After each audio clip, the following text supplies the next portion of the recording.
गुरुर्ब्रह्मा गुरुर्विष्णुः गुरुर्देवो महेश्वरः गुरुसाक्षात् परब्रह्मः तस्मै श्री गुरवे नमः।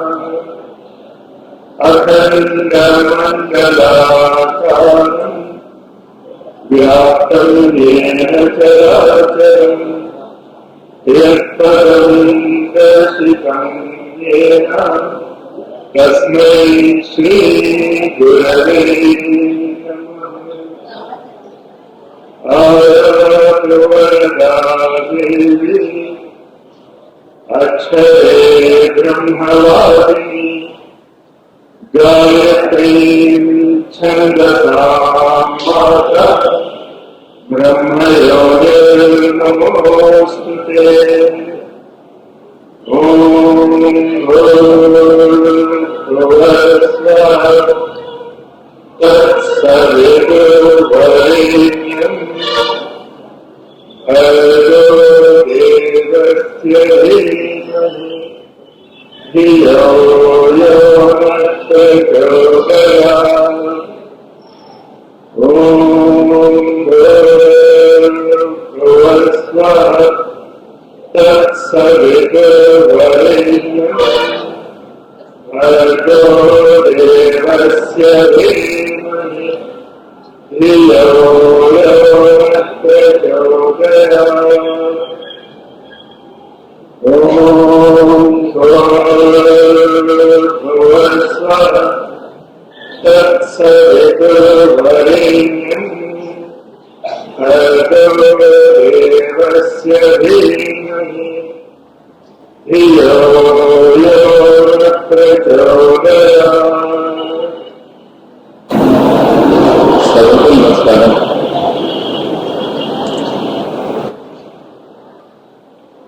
భారతీయ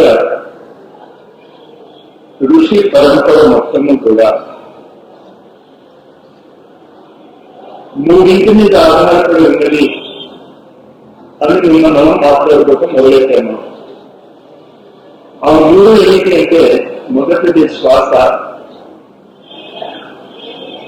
రెండవది గాయత్రి మంత్రం, మూడవది యజ్ఞం. ఈ మూడు మనం స్పష్టంగా అవగాహన తీసుకోగలిగితే ఋషి పరంపరను మళ్ళా మనం తిరిగి తన స్థానానికి చేర్చటమే కాక మన జీవితాలలో ప్రపంచంలో శాంతిని మనం స్థాపించగలము అన్న విషయం గురించి మనం చర్చించుకుంటున్నాం. ఈ గాయత్రి మంత్రం అనేటువంటి పదం సాధారణంగా ఋషులు ఉపయోగించినప్పుడు గాయత్రి ఛందస్సుకు ఉపయోగించారు వాళ్ళు. కానీ మనము ఒక విశిష్టమైనటువంటి పదాలు కలిగినటువంటి వాక్య సమూహాన్ని మాత్రమే గాయత్రి అనుకుంటున్నాము. గాయత్రి ఛందస్సును పక్కన పెట్టేశాం. ఆ తేడా మనం కాస్త జాగ్రత్తగా అర్థం చేసుకోవాలి. ఏమిటి ఆ తేడా? పంకజము అని అంటూ ఉన్నాము. చాలా మంది పంకజము అని పేరు కూడా పెట్టుకుంటూ ఉంటారు. పంకజము అంటే పద్మము అని అర్థం చెప్తూ ఉంటాం మనం. కానీ పంకజము అంటే పద్మం కాదు.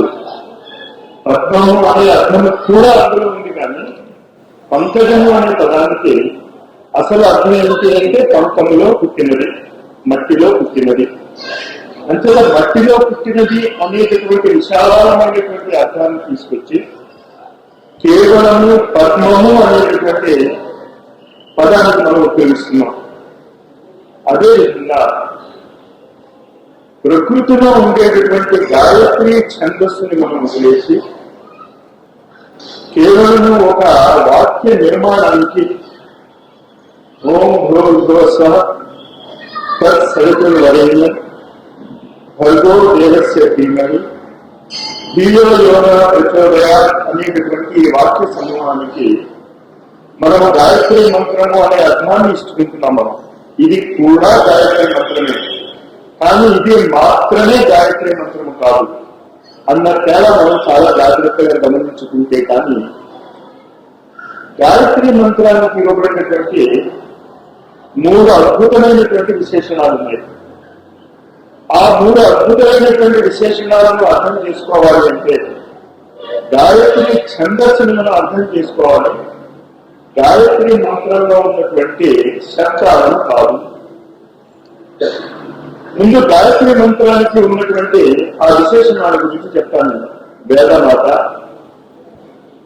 దేవమాత, విశ్వమాత.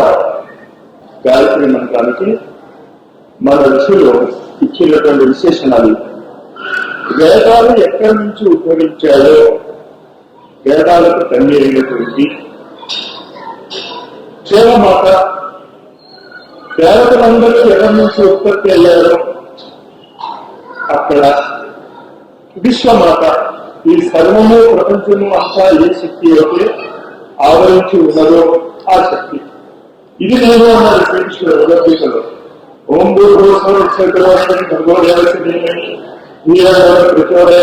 అనేటటువంటి కేవలము 24 అక్షరాలకు లిమిట్ అయిపోయినటువంటి శక్తి శ్రీకృష్ణుడి శక్తి కాదు.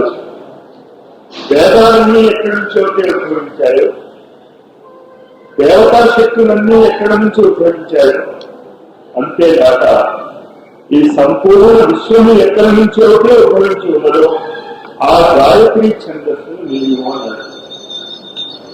ఆ గాయత్రి ఛందస్సుని అర్థం చేసుకోవడానికి ముందు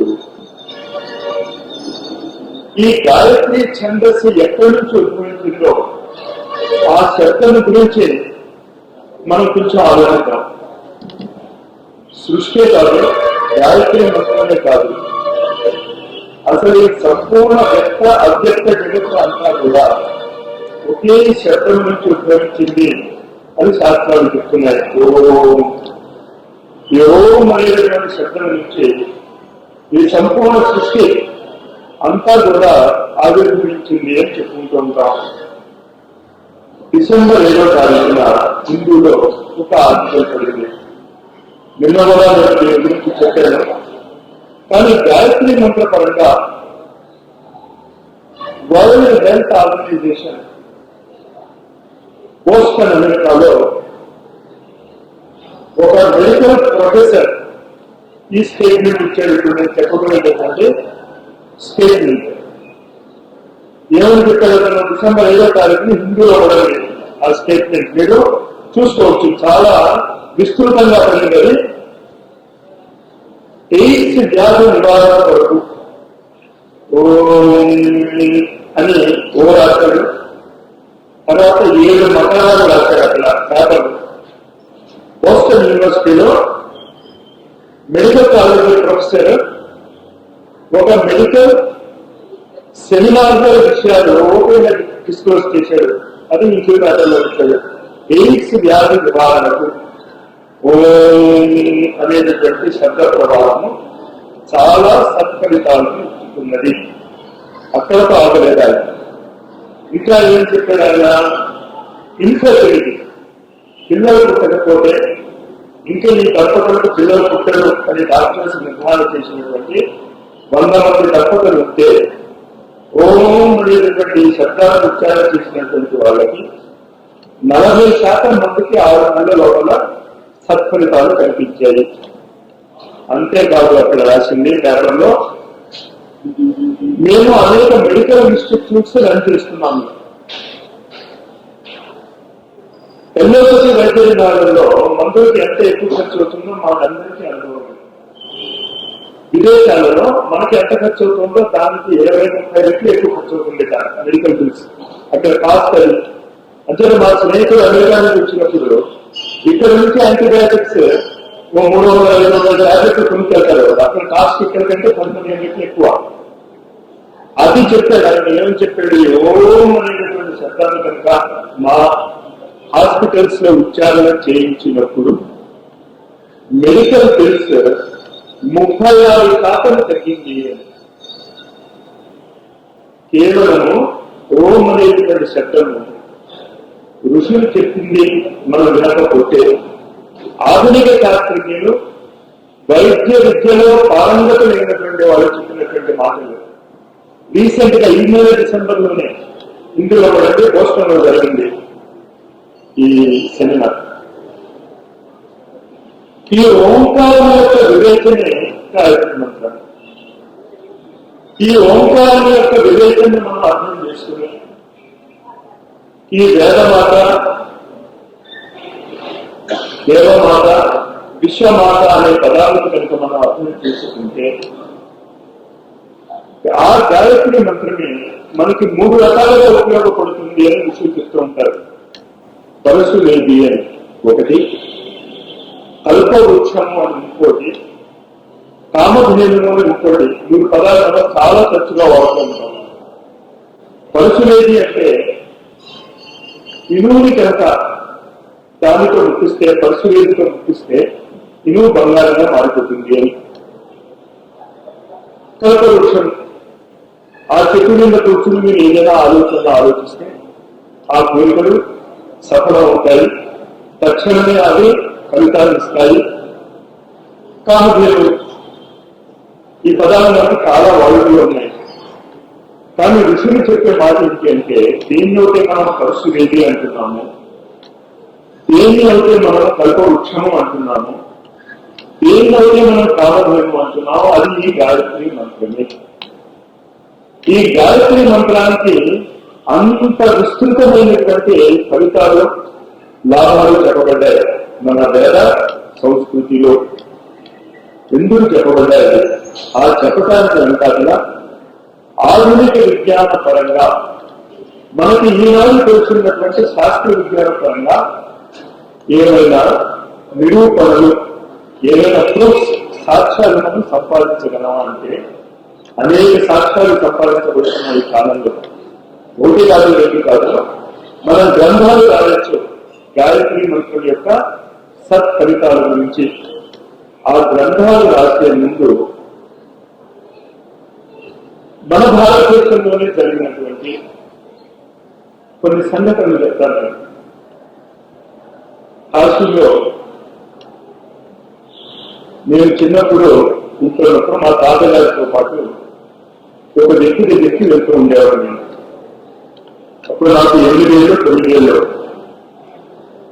పెద్ద హాల్, ఆల్మోస్ట్ మొత్తం అంత హాల్ ఉండేది శిఖరాల కాశీలో, చాలా పెద్ద హాల్. ఆ హాల్ నిండా పుస్తకాలు ఉండేవి, దుమ్ము కొట్టుకుపోయి బాగా. పుస్తకాల పోరాట వరకు ఎత్తుండేది. నాకు గుర్తున్న సీన్, అక్కడ ఎక్కడో మధ్యన పుస్తకాలు మధ్యన ఇంత పెద్ద తలకాయ ఉండేది. ఇంత పెద్ద చేతితో చూపిస్తూ ఉంటే నిజంగా ఇంత పెద్ద తలకాయ ఉండేది. అక్కడ వాటికి తలకాయ, పెద్ద తలకాయ ఉండేది, పెద్ద పెద్ద పుస్తకం ఉండేది. భయపడ్డాను ఒకసారి వ్యక్తిని చూసినప్పుడు. పుస్తకాల మధ్యలో ఆ తల మాత్రమే కనిపించేది. మీలో చాలా మంది ఆ వ్యక్తి పేరు విని ఉంటారు. భారతదేశంలో తాంత్రిక జగత్తులో మళ్ళీ అటువంటి మేధావి పుట్టలేదు అని ఆశిస్తూ ఉంటారు. గోపీనాథ్ కవిరాజ్, పండిత్ గోపీనాథ్ కవిరాజ్ అని ఆయన పేరు. తాతగారు అక్కడికి వెళ్ళి మాట్లాడుకుంటూ ఉంటే అప్పుడప్పుడు నేను వాళ్ళు మాట్లాడుకుంటుంటే చిన్నతనాన్ని బయట ప్రచారం చేస్తూ ఉండేవాడిని. చేస్తూ ఉంటే వాళ్ళ మాటలు కొన్ని చెవిలో పడుతూ ఉండేది. ఆ చెవిలో పడినటువంటి మాటలు కొన్నాళ్ళు వెళ్ళిపోయిన తర్వాత రహస్యమైన భారతదేశము, a search in secret India అనేటువంటి పుస్తకంలో పాల్ బ్రంటన్ అనేటువంటి ఒక విదేశీ జర్నలిస్ట్ భారతదేశంలో తనకి పొందిన ఆధ్యాత్మిక అనుభూతులు వివరిస్తూ ఈ వ్యక్తి గురించి చర్చించాడు. అప్పుడు నాకు అప్పుడప్పుడు మా తాతగారు వాళ్ళకి మాట్లాడుకుంటున్న విషయాలు, అతను రాసినటువంటి విషయాలకి మధ్య సామరస్యం కుదిరింది. సామరస్యం కుదరడమే కాక గాయత్రి మంత్రులతో చేయగలిగేటటువంటి అద్భుతాలు నిజంగా ఎలా జరిగాయి అనేది అందులో వర్ణింపబడి ఉంటుంది. ఏంటా సంఘటనలు? పాల్గొనటం అనేటటువంటి జర్నలిస్ట్ భారతదేశానికి వచ్చాడు. కేంద్రాలకు వచ్చాడంటే భారతదేశంలో యోగులు ఉన్నారు, వాళ్ళు చాలా అద్భుతాలు చేయడం ఉన్నాను, అందులో ఎంత నిజం ఉంది అని తెలుసుకోవడానికి వాళ్ళ న్యూస్ పేపర్ పంపించింది భారతదేశానికి. రీసెర్చ్ మొదలెట్టారు. చాలా మంది యోగుల్ని వాడిని కనుక్కుంటూ కాశీకి వచ్చాడు. కాశీకి వచ్చిన తర్వాత కాశీలోని ఆ రోజుల్లో ఇందాక నేను చెప్పిన పండిత గోపీనాథ్ కవిరాజ్ యొక్క గురువు గారు విశుద్ధానంద సరస్వతి కాశీలో ఉంటూ ఉండేవారు. ఆయన దగ్గరికి వచ్చాక పాల్గొంటారు. వచ్చిన తర్వాత భారతీయ ఆధ్యాత్మిక జగత్తులో చాలా గొప్ప విషయాల గురించి నేను వింటూ ఉంటాను. అందులో ఏమైనా మీరు కొన్ని చేసి చూపించగలరా? వాటిలో ఎంత సత్యం ఉందో నాకు తెలుసుకోవాలని ఉంది. అంటే దానికి ఉన్నాయా, నేను తప్పనిసరిగా చూపిస్తానన్నాడు ఆయన. కాశీలో ఎవరైనా మీరు వెళ్ళుంటే చూస్తుంటే చాలా సన్నటి రోడ్లు ఉండవచ్చు, అక్కడ గల్లీలే గాలి పడుతుంటే ఎదురుకుండా ఒక ఆవు వస్తూ ఉంటే మీరు వెళ్ళడానికి స్థలం ఉండదు. మీరు పక్కన ఇంట్లో దూరాలి, దూరితే ఆవు వెళ్ళిపోయి మనం మీరు వెళ్ళాలంటే సన్నటి గల్లీలు ఉంటాయి. ఆ సన్నటి రోడ్లలో విశ్వనాథ్ గుడికి దగ్గరగా, కాశీ విశ్వనాథ్ గుడికి దగ్గరగా నేను వస్తూ ఉండేవాడు విశుద్ధానంద సరస్వతి. పైన హాల్ ఉండేది, చిన్న హాల్. శిష్యులు హాల్ను చూస్తూ ఉండేవారు. సాధారణంగా భారతీయ సాంప్రదాయంలో ముఖ్యంగా కాశీలో ఏంటంటే ప్రతి ధూళికలను కూడా చాలా పవిత్రంగా చూస్తారు కాశీలో. అంటే గది తుడిచేసిన తర్వాత వచ్చినటువంటి ధూళిని బయట పారిపోయవచ్చు. వాళ్ళు సాయంత్రం పూట తీసుకెళ్లి గదిలో కనిపిస్తూ ఉంటారు. చాలా మంది కాశీలో అలవాటు ఉంది. అక్కడున్న ధూళి కూడా చాలా పవిత్రమైనది, అంటే బయట పారిపోయామని చెప్పి ఒక మూల పెట్టి సాయంత్రం కాశీకి గంగవతికి వెళ్ళినప్పుడు గదిలో కనిపిస్తారు. అలాగే విశుద్ధానంద సరస్వతి యొక్క గదిలో కూర్చోబెట్టిన తుమ్ము ఒక మూల ఉంది. పాల్గొనకి నుంచి అడిగాడు, మీరు ఏదైనా చూపించగలరా? ఆ మట్టి తీసుకురా అన్నట్ట. తీసుకొచ్చాడు. ఈ విశేషాలు మీకు ఇంకా చెప్పిన పుస్తకాలు కనిపిస్తాయి. సెర్చ్ ఇన్ సీక్రెట్ ఇండియా పాల్గొంటారు. తీసుకొస్తే ఆ మట్టి చేతిలో పట్టుకున్నాడు ఆయన, కుడి చేతిలో.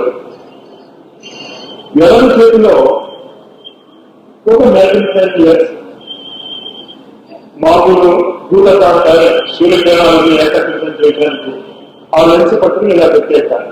మెల్లిగా ఆ మట్టి నీలంగా మారింది. నీలము అనేటువంటి రత్నంగా మారింది. మేమయ్యా చాలా అన్నది. ఇందుకు రత్నముగా నీలముగా మార్చేది అంటే నేను ఎవరి గురించి ఒకటి చెప్తున్నానో పాల్గొనటువంటి వాళ్ళు. రత్నాలలో ఆ నీలము అనేటటువంటి రత్నము యొక్క విశేషిస్తారు. అది మరి ఆయనకు ఎలా తెలిసిందో, అంటే ఆ మూల ఉన్నటువంటి మట్టిని సూర్యకిరణాలు దాని మీద ప్రసరింపజేసి ఇంత పెద్ద రత్నంగా మార్చాడు. ఇంకా నిలిపేయగలండి ఈ సూర్యకిరణాలతో అన్నాడు. ఓ పావురాన్ని తీసుకురా అన్నాడు. పావురాన్ని తీసుకుని వచ్చాడు పాల్గొంటాడు. మెడ తీసుకెళ్ళాడు, కింద వచ్చాడు. విడగొట్టానలా అక్కడ వచ్చానలో ఆశ ఏదైనా మెడ తిప్పేసి కృష్టి చేసేసి ఆ పావురాన్ని చంపించి కింద పడేసాడు. పడేసాక ఒకసారి చూసుకోదాన్ని నాకు తెలుసుకున్నాను. చచ్చిపోయిందా అన్నట్ట. చచ్చిపోయింది. గ్యారెంటీగా మనల్ని మీరు తింటానంటారేమో నాకు లేదు సార్, ఖచ్చితంగా ఈ పావురం చచ్చిపోయింది అన్నట్ట. మళ్ళా భూతత్వం మళ్ళా పావురం మెడగా పెట్టాక పావురం పడిపోయింది. ఇంకా ఏం చేయగలరు సార్ అన్నట్ట.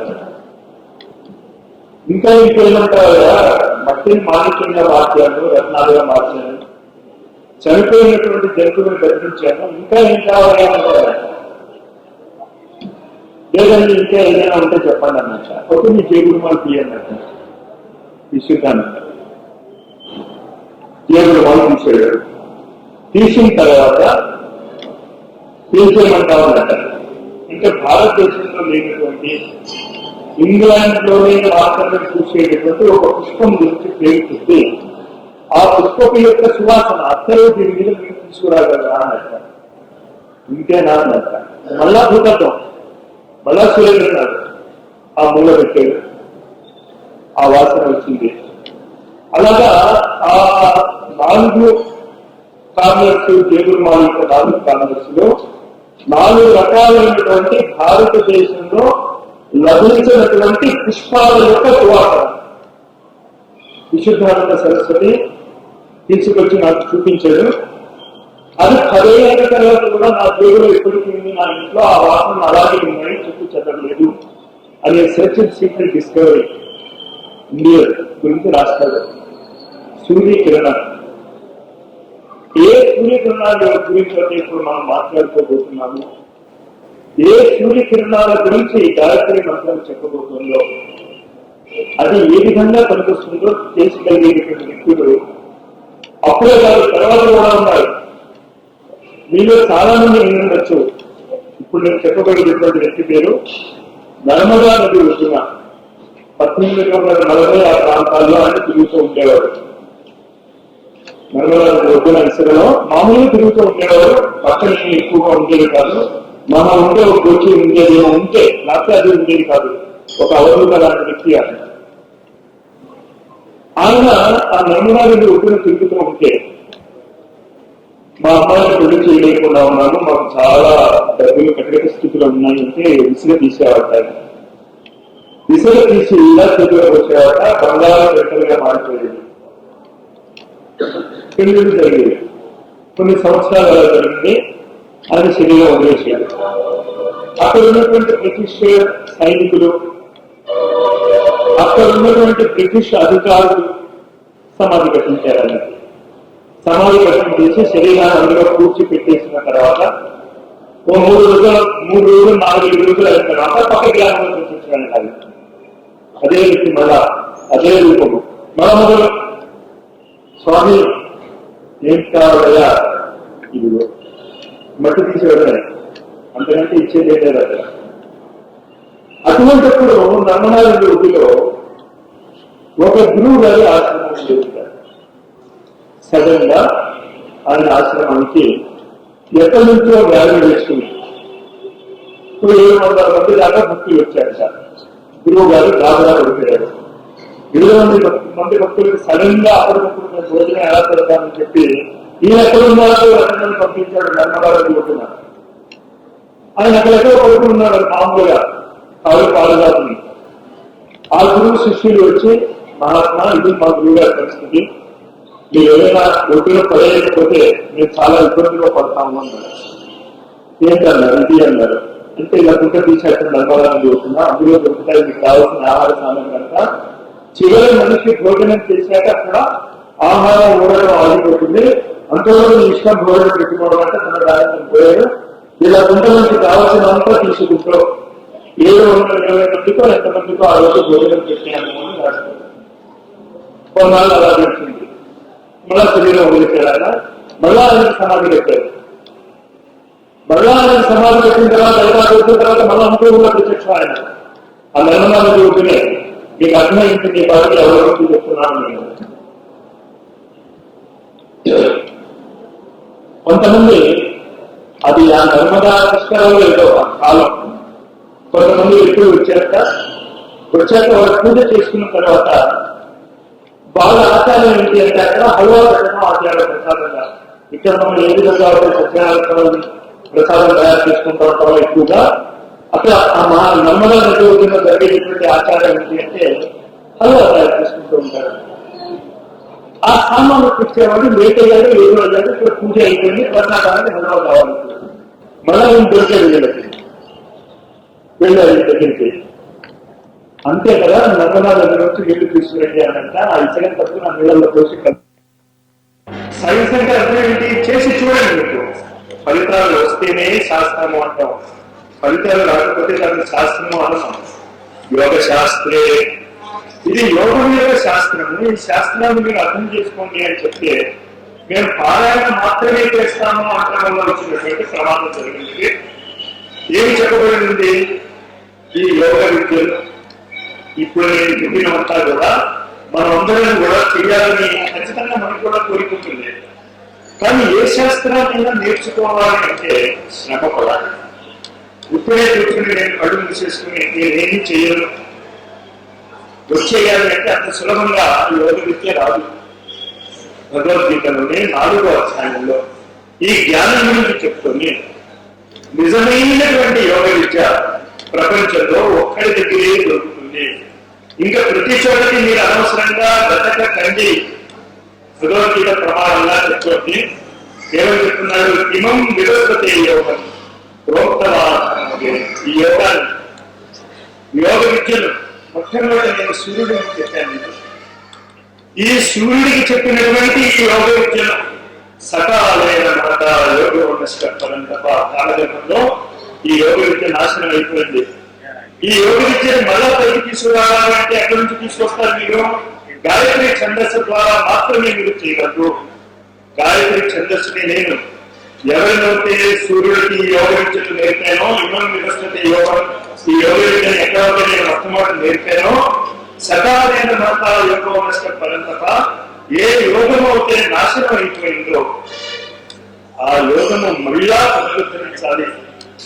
ఆ యోగాన్ని మళ్ళా మనం అర్థం చేసుకోవాలి అంటే ఎక్కడికి వెళ్ళక్కర్లేదు నాన్న. గాయత్రి ఛందస్సును ఏ యజ్ఞం ద్వారా చేయాలి? జప యజ్ఞం ద్వారా చేయండి. గాయత్రి మంత్ర జపాన్ని కనుక మీరు చేయగలిగితే యజ్ఞాన జప యజ్ఞోస్మి ఎక్కడికి మీరు వెళ్ళక్కర్లేదు. భగవద్గీతను కనుక కాస్త జాగ్రత్తగా మనం అర్థం చేసుకుని ఉంటే ఈనాడు మన భారతదేశము ఈ పరిస్థితుల్లో ఉండేది కాదేమో. అంచేత ఈ గాయత్రి ఛందస్సులో ఉన్నటువంటి సూర్యుడి యొక్క జ్ఞానాన్ని జపము అనేటటువంటి యజ్ఞం ద్వారా మనం ఎలా తీసుకురావాలి అనేది ఈనాడు మనం చర్చించుకోబోతున్నాం. కానీ చర్చించుకునే ముందు నిన్న చెప్పింది మళ్ళా ఒకసారి గుర్తుంచుకోండి. ఆ సూత్రమే ఆధారం మనకి ఎప్పుడు కూడా. అది మర్చిపోయి మనం ఎన్ని గుళ్ళలు వెళ్ళినా, ఎన్ని సాధనలు చేసినా, ఎన్ని ఉపాసనలు చేసినా లక్ష్యానికి దగ్గర వెళ్ళలేము. మన ఆధ్యాత్మిక ప్రయోగంలో, ఆధ్యాత్మిక సాధనలో మనం నేర్చుకోవలసినది ఏమిటి అంటే శ్వాసను ఉపయోగించి శ్వాస మనస్సుగా ఎలా మారుతుంది, ఈ మనస్సు వాక్కుగా ఎలా మారుతుంది అన్నది మనం నేర్చుకోవాలి. ఇదే మొత్తం అర్థము. ఎక్కడైతే అది జరుగుతుందో మనస కామ మారుతి శ్రీసూక్తంలో చెప్తాడు డైరెక్ట్ గా. ఇవే నేను చెప్పిన మాటలే చెప్తున్నాడు. పారాయణ చేస్తాను తప్ప ఈ అర్థాన్ని మనం అక్కడ పట్టుకోం. మనస కామ మాకూతి వాచా సత్యం శ్రీమణి పశునామం రూపం అన్యస్య మై శ్రీ శ్వేత యశ. నేను చెప్పిన వాక్కు సత్యముగాక. మనస కామ మాకూతి, మనసులో ఏ కామను, ఏ కోరికనైతే నేను పూర్తి అవ్వాలనుకుంటున్నానో అది పూర్తి అవుగాక. ఎలా పూర్తి అవుతుంది? అది ఏం చేస్తే పూర్తి అవుతుంది? కేవలం ఈ శ్లోకాలు చదివితే పూర్తి అయిపోతుందా? లేకపోతే ఈ శ్లోకం వెనకాలలో ఉన్నటువంటి విజ్ఞానాన్ని మనం తెలుసుకోవాలా? అక్కడ మనం అందరం చేసినటువంటి తప్పు ఏంటి అంటే సాధనలు, కర్మకాండలు మనం చేస్తున్నాం తప్ప కర్మకాండల వెనకాలలో ఉన్నటువంటి అంతరార్థాన్ని మనం మర్చిపోతున్నాం. మళ్ళా గాయత్రి మంత్ర జపం చేయబట్టే మిగతా మంత్రాలని ఎలా అయితే మనం జపం చేస్తున్నామో ఓం చేసుకుంటూ వెళ్ళిపోతాం. హరిద్వార్లో నేను ఎవరి దగ్గర ఒకటి ఈ విద్యను నేర్చుకున్నాను, గురుదేవులు వేదమూర్తి తత్వనిష్ట అని కూర్చుకుంటూ ఉంటాం ప్రేమతో. ఆయన్ని గాయత్రి మంత్ర దృష్టాన్ని ఆయన దగ్గరికి చాలా మంది వచ్చి గురుదేవులు మేము 24 లక్షల గాయత్రి మంత్ర జపం పూర్తి చేసేసాం అని చెప్తూ వస్తారు. ఆ 24 లక్షలు పూర్తి చేశామని చెప్పడంలో కారణం ఏమిటి అంటే మంత్రశాస్త్రం ఏం చెప్తుంది అంటే అక్షరాలు చేస్తే మంత్రం సిద్ధిస్తుంది అని. గాయత్రి మంత్రంలో 24 అక్షరాలు ఉన్నాయి కనుక 24 లక్షల గాయత్రి మంత్రం చేస్తే సిద్ధిస్తుంది అన్నారు కదా గురువు గారు. మీరు చెప్పిన గాయత్రి మంత్రాన్ని మేము చేసాం, 24 లక్షలు పూర్తి అయిపోయింది అంటే ఒకటి నన్ను ఏం చేయమని రావాలి. సిద్ధి వస్తే నువ్వు అడిగి రావు, నీకే వచ్చేసింది సిద్ధి. సిద్ధి రాలేదు ఏం చేయమంటావు? మన చేయగలిగేది మేము మేధంగా వాడాలి. ఎక్కడ తప్పు చేస్తున్నామో, ఎక్కడ మన ఆలోచన విధానంలో తప్పు జరిగిందో కొంచెం అర్థం చేసుకుందాం. గ్రావిట్స్ సూర్యకిరణాలను ఉపయోగించుకుని అద్భుతమైనటువంటి మార్పులు తన జీవితంలోనూ ప్రపంచ చరిత్రలను చేయటానికి చేసిన ఒక రష్యన్ వనిత, హిస్టారికల్ సొసైటీ స్థాపించిన ఆమె ఒక మాట ఎక్కువ అంటూ ఉండేది, ఆధ్యాత్మిక జగత్తులో the most uncommon thing is common sense అనేది. కామన్ సెన్స్ ఆధ్యాత్మిక జగత్తులో ఉంచుకోమనం, మిగతా అన్ని చోట్ల కామన్ సెన్స్ ఉంటుంది తప్ప ఆధ్యాత్మిక జగత్తులో వచ్చేసరికి మనకు కామన్ సెన్స్ ఉండదు. నల్లపల్లి సత్యనారాయణ వ్రతం కదా మనం చాలా సార్లు వింటాం.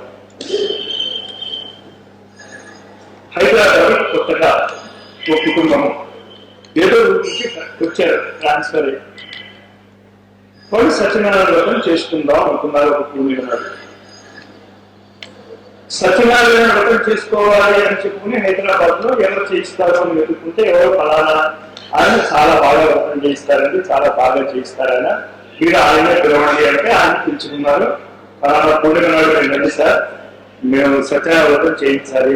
సరే వస్తానని అన్నాడు. వచ్చాడు. వస్తే మీరేమో అనుకోకండి, పోస్ట్ పోన్ చేసుకుంటున్నాం, ఈ పూర్ణిమ నాడు మేము చేసుకోము, నెక్స్ట్ పూర్ణిమ నాడు చేసుకుంటాం అన్నాడు. ఎందుకు అని అడిగారు. ఏం లేదండి మాకు నల్లపిల్లి దొరకలేదు, అంచేత సత్యనారాయణ వ్రతం చేసుకోవటం లేదు అన్నాడు. ఈయనకి అర్థం కాలేదు, నల్లపిల్లికి సత్యనారాయణ వ్రతానికి సంబంధం ఏమిటి. సరే రెండో పూర్ణిమ వచ్చింది, మరి వచ్చాడు ఈయన సత్యనారాయణ వ్రతం చేయించడానికి. మీరేమీ అనుకోకండి, మీ హైదరాబాద్ లో నల్లపిల్లులు దొరకవా అన్నాడు. ఏమన్నాడు, అదంతే ఏంటి నేను తర్వాత చెప్తాను. నేను అంటే మన నల్లపిల్లి ఎప్పుడు నేను చూడలేదండి, కానీ మీకు కావాలంటే ఇది చిన్నపిల్లలు కావాలనుకున్నట్టు ఆయన. సరే మూడో పూర్ణిమ వచ్చింది, మళ్ళీ అదే ప్రాబ్లం. ఇప్పుడు నేను ఉండబట్టు లేకపోతే ఏమండి సత్యనారాయణ వ్రతానికి నల్లపిల్లికి సంబంధం ఏంటి చెప్పండి ఒకసారి. నేను చాలా శాస్త్రాలు చదివాను, చాలా పురాణాలు చదివాను, చాలా మందికి నేను చేయించాను, ఎక్కడ నల్లపిల్లికి సత్యనారాయణ వ్రతానికి సంబంధం నాకు దొరకలేదు, ఏదో కొత్త విషయం రాదు నేర్చుకుందాం అన్నాడు. అది మాకు తెలియదు అన్నాడు. మరొకటి ఏంటి అన్నారు, ఏమీ లేదు మా కుటుంబంలో సత్యనారాయణ వ్రతం ఎప్పుడైనా చేసుకుంటే నల్లపిల్లిని బయట గోడకి స్తంభాలకు కట్టేస్తాం, కడితేనే మా ఇంట్లో సత్యనారాయణ వ్రతం జరుగుతుంది అని అందరికీ తెలుస్తుంది అన్నారు. ఈయనకి కుతూహలం పెరిగింది. కుతూహలం పెరిగి వీళ్ళు ఏ ఊరు నుంచి ట్రాన్స్ఫర్ అయి వచ్చారో ఆ చిన్న పల్లెటూరికి క్వశ్చన్ చేయడం మొదలెట్టారు. మీరు స్వాతిలో వాటిలో చూసుంటారు, 5 తరాల ఫోటోలు 7 తరాల ఫోటోలు పడుతూ ఉంటుంది. ఈయన అదృష్టం బాగుండి 7 తరాల ఫోటో దొరికింది ఈ కుటుంబం యొక్క. అంటే తాతలు వాళ్ళందరూ ఆవిడ ముసలావిడ ఎవరు జీవించి ఉంటే ఆవిడ దగ్గరికి వెళ్ళి పెట్టారు. ఏమంటే మీ కుటుంబంలో సత్యనారాయణ వ్రతం చేసుకున్నప్పుడు నల్లపిల్లని కట్టేసేటటువంటి అలవాటు ఉండేది కదా, ఎందుకు అని. ఏమీ లేదు, మరి పెంచుకుంటూ ఉండేవాడు నల్లపిల్లని. వ్రతం చేస్తున్నప్పుడు అది నైవేద్యాలు అదే పాడు చేస్తుంది కదా అని చెప్పి బయట కట్టేసేవాను. మేము ఎప్పుడు ఆ నల్లపిల్లని బయట కట్టేసినా అందరికీ తెచ్చిపోయేది ఊళ్ళో వీళ్ళ ఇంట్లో సత్యనారాయణ వ్రతం జరుగుతుందని. అంచేత ఎవరిని పిలవాల్సి వచ్చేది కాదు, వాళ్ళే వచ్చి ప్రసాదం తీసుకెళ్లేవాళ్ళు. సకాలే మాట ఈ యోగం నష్టపరం కదా, నల్లపిల్లి యోగం పోయింది. మరి అది అన్నాడు. ఆ విధంగా మన ఆధ్యాత్మిక జగత్తులో కూడా అసలైన శిశులైన సాధన రహస్యాలు పక్కన పడిపోయి సాధన కర్మకాండకి ప్రాముఖ్యత పెరిగిపోయి, కర్మకాండకి ప్రాముఖ్యత లేదు అని అంటే దయచేసి అది అర్థం చేసుకోండి. అతి ఎక్కువ అయిపోయింది కర్మకాండ. ఆ కర్మకాండ అతి ఎక్కువ అయిపోయి అసలు మనం సాధనే ఎందుకు చేస్తున్నాం, మన సాధన యొక్క ఉద్దేశం ఏంటి. చాలా సార్లు నేను చూశాను, గాయత్రి మంత్రోపాసన చేస్తున్నప్పుడు గాయత్రి యొక్క దేవత సరితారని చెప్పుకుంటాం తప్ప ఆ సూర్యకిరణాలను ఉపయోగించుకోవాలి అనేటువంటి భావన రాదు. గాయత్రి మంత్రంతో సూర్యకిరణాలతో సంబంధం పెట్టుకోవచ్చు అని, ఈ సూర్యకిరణాల ద్వారా అద్భుతాలు సాధించవచ్చు అని, ఆ అద్భుతాలు సాధించడానికి గాయత్రి మంత్రము గాయత్రి ఛందస్సు ఉపయోగపడుతుంది తప్ప ఇంకొక ఛందస్సు ఉపయోగపడదు. కనుక గాయత్రి ఛందస్తే ఈ సౌర కుటుంబానికి పృథ్వీ కూడా ఈ సూర్య కుటుంబంలోని ఒక భాగమే కనుక సూర్యుడి మీద ఆధారపడినటువంటి ఈ గ్రహాలన్నిటికీ కూడా ఆ గాయత్రి ఛందస్సులో సూర్యకిరణ విద్యను మనం అర్థం చేసుకునేటటువంటి విషయాన్ని మర్చిపోయి ఆడవాళ్ళు చేయొచ్చా, మగాళ్ళు చేయొచ్చా? సూర్యకిరణ విద్యాలను తెలుసుకోవడానికి ఆదాయించి మగాయి అసలు మనం ఎందుకు చేస్తున్నాం దాన్ని అన్న విషయాన్ని మనం ఏ క్షణంలో అయితే మర్చిపోతాము. చాలా మంది నా దగ్గర వచ్చి అడుగుతారు, ఉచ్చారణ ఎలా ఉండాలి మాస్టారు? అది తెలియదు. ఫలితం వస్తే ఉచ్చారణ రైట్, ఫలితం రాకపోతే ఉచ్చారణ రావం. అంతవరకు గుర్తుంచుకోండి చాలు. ఇది రైగా అది తప్ప మీరు సూర్యకిరణాలను ఉపయోగించగలరా? గాయత్రి మంత్రాలను చేసి ఉపయోగిస్తూ ఉంటే రైట్. సూర్యకిరణాల ద్వారా మీరు లబ్ధి గాయత్రి మంత్రంలో పొందలేకపోతే అది తప్పు. ఎలా? ఈ సూర్యకిరణాలని ఉపయోగించుకుని ఈ ప్రపంచంలో జీవించమన్నాను నేను అని చాతుర్వర్ణం మయా సృష్టి గుణకర్మ విభాగశ అంటే ఈనాడు ఆ చాతుర్వర్ణానికి మనం ఇచ్చినటువంటి అర్థం ఏమిటి? భగవద్గీతలో శ్రీకృష్ణుడు ఏ ఉద్దేశంతో ఆ మాట అంటాడు, ఈ మాట మీకు అర్థమైతే ఉంటుంది. వేదమాత, దేవమాత, విశ్వమాత అనేటటువంటి మాటలలో ఉన్నటువంటి అంతరార్థం ఏంటి అంటే సూర్యుడు భౌతికంగా ఒక గోళం. ఈ భౌతికంగా ఉన్నటువంటి ఆ సూర్యుడి యొక్క గోళం నుంచి వస్తున్నటువంటి శక్తిధారులు సూర్యకిరణాలు మన చెట్లు ఉపయోగించుకుని అవి పక్వానికి వస్తాయి. పక్వానికి వచ్చినటువంటి ఆ శక్తిధారుల్లో ఉన్నటువంటి ధాన్యాన్ని మనం ఆహారంగా తీసుకుని, అంటే కాన్సన్ట్రేటెడ్ సూర్యకిరణాలు, ధాన్యాలుగా అంతకంటే ఇంకేం లేదు, ఆ కాన్సన్ట్రేటెడ్ సూర్యకిరణాలను మనం ఆహారంగా తీసుకుని మన శరీరాలను మనం నిర్మాణం చేసుకుంటున్నాం. మన శరీరాలను ఈ విధంగా నిర్మాణం చేసుకుంటూ ఉన్నప్పుడు ఆ సూర్యకిరణాలు భూమి మీదకి అవతరిస్తున్నప్పుడు 7 రంగులుగా మారుతాయి. 7 రంగులుగా సూర్యకిరణాలు మారుతాయి అని ఎవరు చెప్పారు అని ఈనాడు మన స్కూల్కి వెళ్తున్నటువంటి కాలేజ్ ఎడ్యుకేషన్ ఉన్నటువంటి పిల్లల్ని అడిగితే ఏమని జవాబు వస్తుంది అంటే 1670 ఆ ప్రాంతంలో న్యూటన్ అనేటటువంటి ఒక సైంటిస్ట్ క్రితంలో పట్టిక నుంచి ఒక సూర్యకిరణం వెళ్తే అది 7 రంగులుగా విభజించబడుతుంది అని మొట్టమొదట న్యూటన్ చెప్పాడు అంటారు. కృష్ణ యజుర్వేదం మన వేదాల గురించి మన హిందువుల యొక్క కాలపరిమితి ప్రకారము కాలగర్భంలో అనంత కాలగర్భంలో వేదాల యొక్క కాలపరిమితి మనం లెక్కించలేము. అసలు సృష్టి ఆది నుంచి వేదాలు ఉన్నాయని మనం చెప్పుకుంటాం, అపూర్వమైన. కానీ విదేశీ శాస్త్రజ్ఞులే గణన చేసినటువంటి వేదకాలము, ముఖ్యంగా కృష్ణ యజుర్వేదం యొక్క వేదకాలం ఎంత అంటే సుమారు 90,000 సంవత్సరాల కిందట BC. సూర్యుడి యొక్క కిరణం వర్షము కురుస్తున్నప్పుడు నీటి బిందువుల నుంచి బహిర్గతం అవుతే ప్రత్యక్షమైనటువంటి 7 రంగుల సమస్య ఏర్పడుతుంది. కృష్ణ యజుర్వేదంలోని ఒక మంత్రం యొక్క అర్థం ఇది.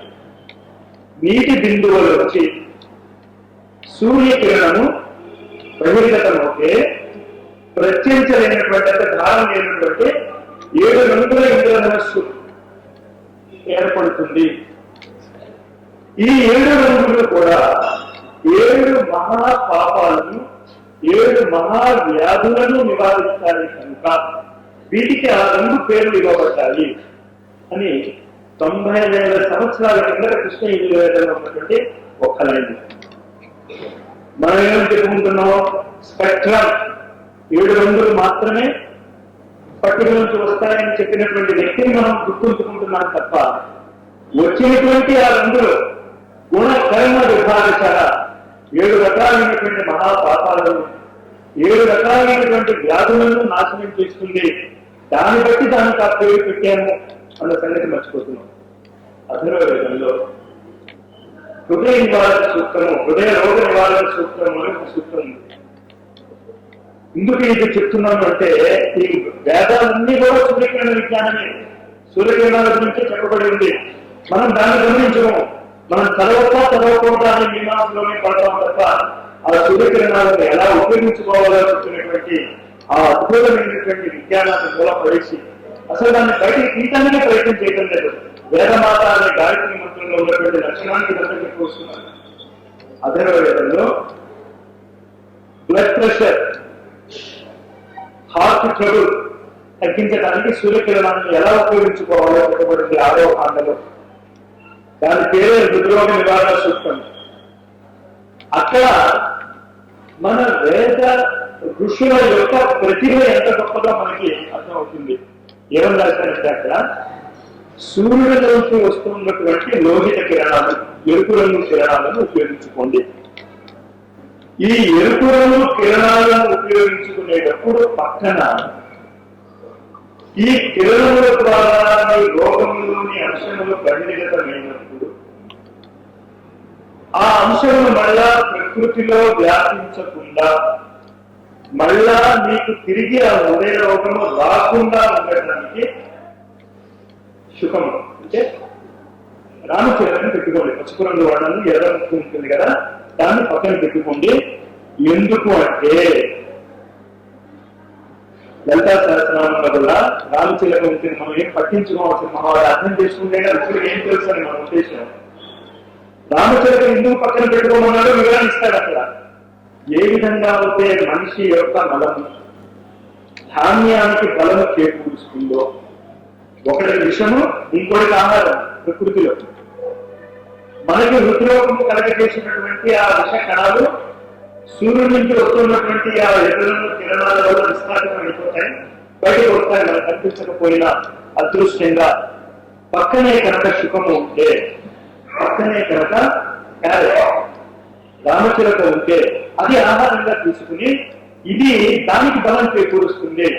ఒక చక్రీయ క్రమము ఏర్పడుతుంది. మీకు హృదయ రోగం ఉండదు, ఆ జంతువు బాగుపడుతుంది, దానికి ఆహారం వస్తుంది. ఎంత అద్భుతమైనటువంటి ప్రాకృతిక సంతులనం ఉన్నదో 4 నేను రాశారు వాళ్ళు అథర్వవేదంలో. మనం అథర్వవేదం మనం చదవకూడదు, చూడకూడదు.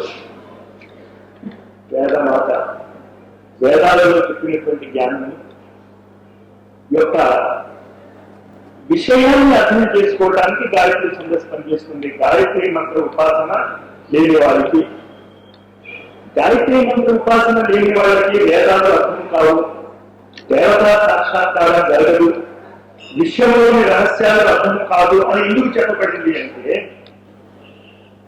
ఇంగ్లీష్ లో ప్రవేశం లేని వాడికి ఇంగ్లీష్ పుస్తకం అర్థం కాదు. తెలుగు వర్ణమాల ఎలా చదువుకోవాలో తెలియని వాళ్ళకి తెలుగు భాష అర్థం కాదు. అదేవిధంగా వేదాలలో ఏ విషయం గురించి చెప్పబడిందో ఆ విషయం మన మస్తిష్కంలో ధారణ చేయలేకపోతే వేదాలు అర్థం కావు. ఏమని చెప్పబడింది వేదాలలో? సూర్యకిరణ విజ్ఞానం చెప్పబడింది కనుక ఓంకారంలో కూడా ఆ సూర్యకిరణ విజ్ఞానము ఎలాగ డెవలప్ అయ్యింది, మనం ఈనాడు ఉపయోగిస్తున్నటువంటి గాయత్రి మంత్రంగా రూపాంతరం చెందిందో ఆ చెందిన రూపాంతరాన్ని మనము ఉద్ధరణ చేసుకుని వేదాలను మాత్రమే కాకుండా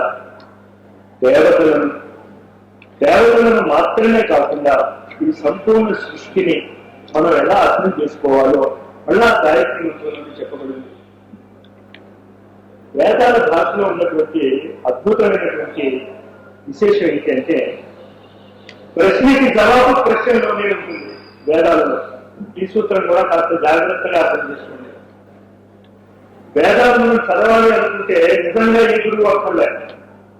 ఎందుకంటే అంతా దర్శనము చేసినటువంటి చూసినటువంటిది, చూసిన దానికి ఇంకా గురువు ఎందుకు?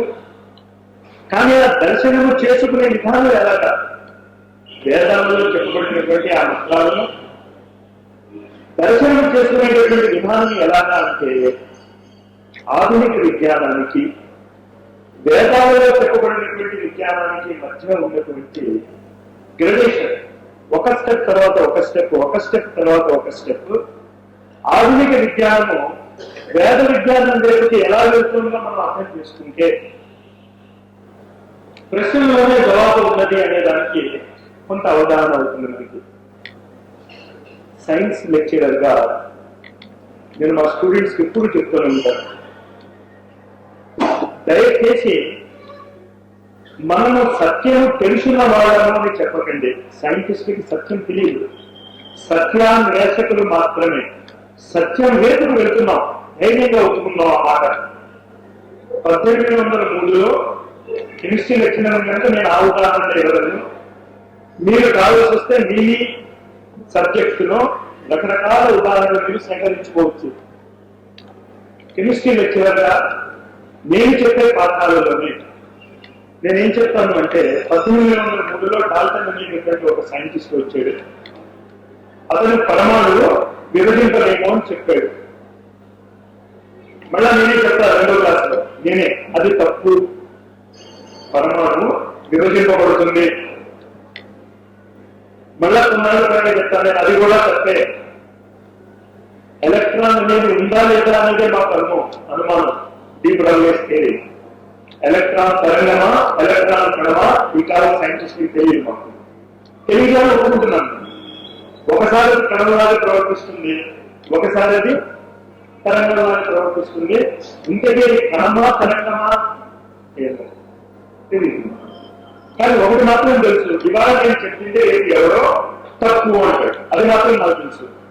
నాకు పిహెచ్డీ డిగ్రీ వచ్చింది అంటేనే అర్థం ఏంటి అంటే, ఇదివరకు ఎవరో చేసింది తప్పు అన్నాను కనుక నాకు పిహెచ్డీ ఇచ్చారు. ఇదివరకు చెప్పింది రైతు అంటే నాకు డిగ్రీ రాదు. అంటే ఈ ఆధునిక విజ్ఞానం దయనుంచి జాగ్రత్తగా అర్థం చేసుకోండి.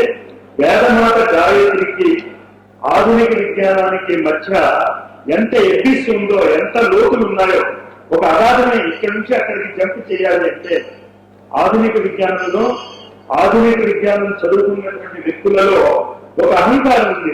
నాకు ఉండేది ఆ అహంకారం. సైన్స్ వ్యక్తులని, సైంటిస్ట్ అని గాయత్రి మాత్రం జోలికి రానంత వరకు వచ్చాక కూడా నాకు ఇప్పటికీ ఏమి తెలియదని అనిపిస్తోంది.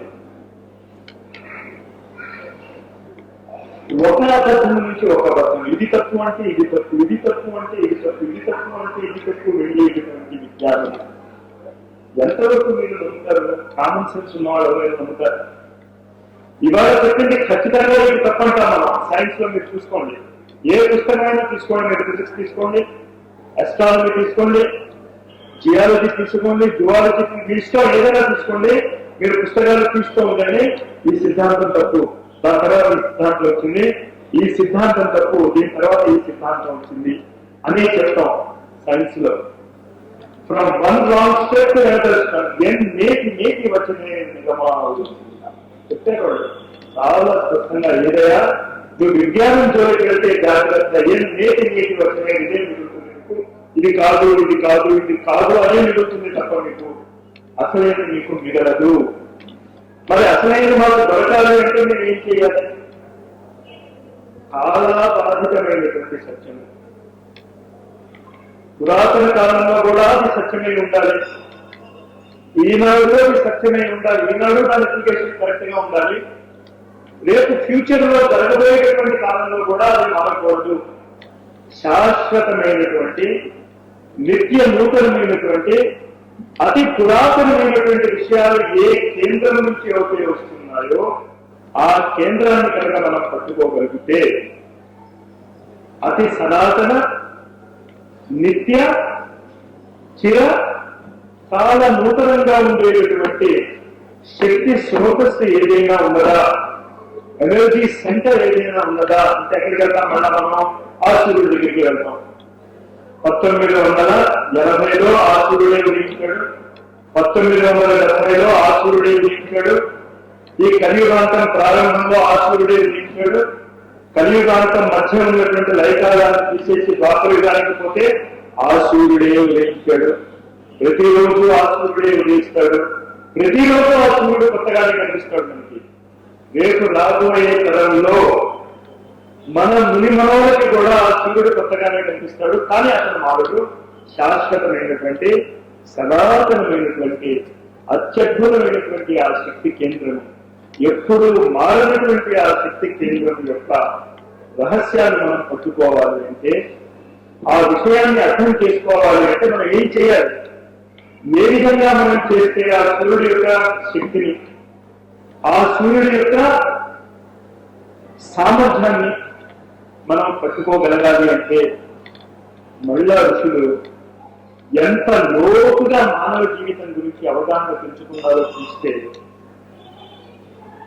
ఒకసారి నాకు ఆనందం వేస్తుంది, ఒకసారి భయం వేస్తుంది. ఆనందం ఎక్కడ వేస్తుంది అంటే, మన భారతీయులైనటువంటి ఋషులు ఇంత గొప్ప విద్యను తెలుసుకున్నారా అని. భయం ఎక్కడ వేస్తుంది అంటే, నాకు సమానంగా అది అర్థమైందా అని. చెప్పడం అయితే నేను మీకు చెప్తున్నాను, కానీ నాకు నిజంగా అది ఎంత అర్థమైంది, అంత అద్భుతమైనటువంటి విద్య నాకు అర్థమైనదా. మరి అలాంటప్పుడు మీరు ఎందుకు చెప్తున్నారు అంటే, ఒక అద్భుతమైన విషయాన్ని తెలిస్తే ఆ అద్భుతమైన విషయాన్ని నలుగురికి చెప్పాలనిపిస్తుంది. అదే కారణం తప్ప ఆ రహస్యాలన్నీ నాకు అర్థమైపోయాయని నమ్మలోను, మిమ్మల్ని ఆ క్రమంలో పెట్టదలుచుకోలేదు. ఋషులు ఈ సూర్యుడి యొక్క శక్తిని ఉపయోగించుకోవటానికి 3 రకాలైనటువంటి లక్షణాల గురించి చెప్పారు. జ్ఞానాన్ని పొందటానికి ఒకటి ప్రత్యక్ష ప్రమాణం, మన ఇంద్రియాల ద్వారా మనకి పొందినటువంటి అనుభూతి ఏ విధంగా ఉంటుందో దాని గురించి ప్రత్యక్షంగా. ఈ ప్రత్యక్ష ప్రమాణం గురించి మనం ఇంకో విధంగా చెప్పుకోవాలి అంటే, జాగ్రత్త అవస్థలో మనం మెలకువగా ఉన్నప్పుడు మనకి పొందేటటువంటి అనుభూతులన్నీ కూడా ప్రత్యక్ష ప్రమాణాలే. మనకి తెలుస్తూ ఉందంటే, అక్కడ కూర్చున్నారు, నేను ఇక్కడ కూర్చున్నాను, ఇది కాచార్యంలో ఉంది, ఇక్కడ మనం శంకర మఠంలో కూర్చుని ఉన్నాం, దీనికి మనం ఎవరైనా చెప్పక్కర్లేదు, ఎన్నో దీనికి సాక్ష్యాలే అక్కర్లేదు. దీనికి కూడా సాక్ష్యాలు కావాలంటే మాత్రం చాలా ప్రమాదం. అంతేత ఈ 5 ఇంద్రియాల ద్వారా లభించినటువంటి జ్ఞానం ఒకటి.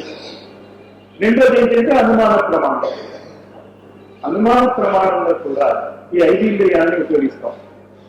కానీ ఎలా ఉపయోగిస్తామో, ఇదివరకు మనకి ఉన్నటువంటి అనుభూతిని గుర్తు చేసుకుని, అలాంటి అనుభూతి పొందటానికి కావాల్సిన పరిస్థితులు ఎక్కడైనా ఉంటే, ఎక్కడో కొండ మీద శాస్త్రాల్లో వచ్చినది కాదు, ఎక్కడో కొండ మీద పొగ వస్తూ ఉంటే నిప్పు ఉంది అంటాం. నిప్పు చూడలేను, మనం చూసేది ఏంటి, కేవలం పొగని. కానీ అనుమాన ప్రమాణం మనకు చాలా అనుభవం ఉంది. మన మస్తిష్కంలో మెమరీలో నిక్షిప్తమైనటువంటి ఊహని జోడించుకొని అక్కడ నిప్పు ఉండవచ్చు అని చెప్పుకుంటూ ఉంటాం మనం ధ్యానం. ఇక్కడ కూడా ఈ 5 ఇంద్రియాలు మనకి కారణం ఉంటాయి. కానీ 5 ఇంద్రియాలతో పాటు మన ఊహను కూడా చూపిస్తాం. ఈ 2 రకాలైనటువంటి జ్ఞానాలు కూడా కాకుండా ఇంద్రియాతీతమైనటువంటి జ్ఞానము ఒకటి ఉన్నది. ఈ ఇంద్రియాతీతమైనటువంటి జ్ఞానంలో ఈ ఇంద్రియాలను మనం ఉపయోగించుకోకుండా, ఎక్కడ వాచో నివర్తంతే అప్రాప్య మనసా సహా, ఎక్కడైతే వాక్కు పడిపోతుందో, ఎక్కడైతే మనం మనస్సును ఉపయోగించుకోమో, అటువంటి స్థితి మనం చేరుకోవడానికి, అంటే ఎటువంటి స్థితి అన్నమాట, ఇక్కడ స్వప్న స్థితి, అనుమాన ప్రమాణానికి మనము ఉదాహరణ అనుకుంటే, గాఢ నిద్రలో ఏ విధమైనటువంటి అనుభూతులు ఉండదు. ఏం అనుభూతి ఉంటుంది అంటే, నేటి అనే అనుభూతి మాత్రమే ఉంటుంది. It is a negative experience. ఆ గాఢ నిద్రని కూడా మనం ఉపయోగించుకోగలమా, గాఢ నిద్రని ఉపయోగించుకోగలమా అని కాకుండా, మన ఋషులు దానికి చాలా అద్భుతమైనటువంటి పదం వాడారు, కారణ జగత్తు అని. అసలు ఈ ప్రపంచాన్ని అంతరికీ కారణం ఆ నిద్రాస్థితి అన్నారు. వాళ్ళ రీసెర్చ్, వాళ్ళ యొక్క అనుభూతి యొక్క తీవ్రత, లోతు మీరు కాస్త అర్థం చేసుకోండి. ఏ నిద్ర స్థితిని అయితే మనం ఎందుకు పనికిరాదనుకుంటున్నామో, ఏ నిద్ర స్థితిలో అయితే మనకి ఏ విధమైనటువంటి అనుభూతులు లేవనుకుంటున్నామో, ఏ నిద్రాస్థితిని మనం ఉపయోగించుకోలేమనుకుంటున్నామో, ఆ నిద్రాస్థితి అసలు మీరు అందరికీ కారణం ఉన్నాడు. ఇంకొక మాట తగ్గించుకోవడానికి మనకి నచ్చదనుకున్న మాట, కానీ అజ్ఞానం అన్నాడు. మీకు అసలు జ్ఞానమే లేదయా బాబు, సంపూర్ణ ఉన్న సృష్టికి కూడా అజ్ఞానమే కారణము అనుకుంటే అలవాటులో పొరపాటుగా ఒక చిన్న తప్పు చేశాం మనం. అసలు ఈ సృష్టి లేదనుకున్నాం. సృష్టి లేదు అనేటటువంటి మాట లేదు. అది సృష్టి కూడా భగవంతుడి యొక్క ఇవల్యూషన్ సైకిల్లో భాగమని చెప్పారు. కానీ మనం ఏ విధంగా ఆలోచిస్తున్నామో ఈ సృష్టి గురించి ఆ విధంగా ఆలోచించకండి.